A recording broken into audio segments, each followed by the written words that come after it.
Andrew Gantz, right at the Centerville Elks. There we go. 58-yard field goal attempt last week. It got blocked, but you thought you had it.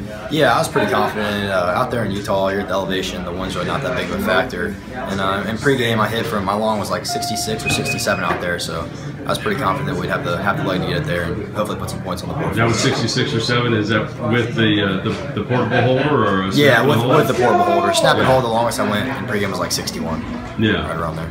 Is it easier indoors than outdoors? I've seen guys indoors be able to kick it pretty far. Yeah, indoors you don't really have the conditions affecting you, like the wind or the cold or anything like that, so it's usually a better ball indoors and stuff like that. But you know, indoors and high elevation is probably the ideal conditions to kick in. Now, have you know the last 58-yard field goal here I saw, it was 1994, John Dakin against Miami, line drive, you know, right through the uprights. But those kicks, you know, you really can't get much loft, right? I mean, I guess the approach is just attack it and go. Kind of, yeah. You still can get the ball up there, but I mean, when you're out at 58, 60-yard, you kind of have to drive the ball a little bit more. That way, the wind's not going to affect it if you are in winning conditions. So you can make sure you have the distance on it. All right.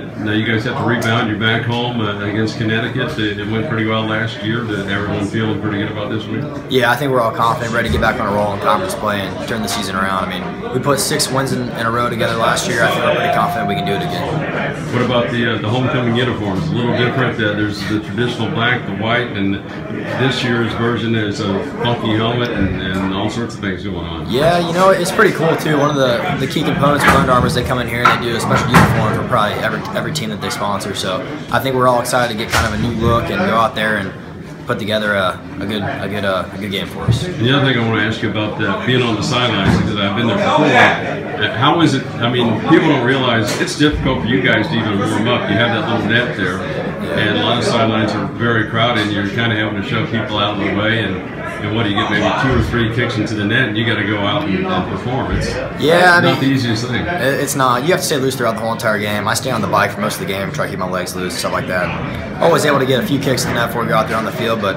I'd say pre-game and halftime, really warming up on the field, getting used to the conditions. That's probably the biggest key to having success in the field. And how's it been on the kickoffs for you? You got to kick it off, and every now and then a guy might cut loose. Do you look forward to that, or you kind of just want to run out of bounds and be done with it? You know, I'd rather have a touchback than have a guy come my way for a tackle. But you know, if it happens, we have the guys that are able to make a tackle for us and save them to score a touchdown. All right, Andrew Gantz, thank you.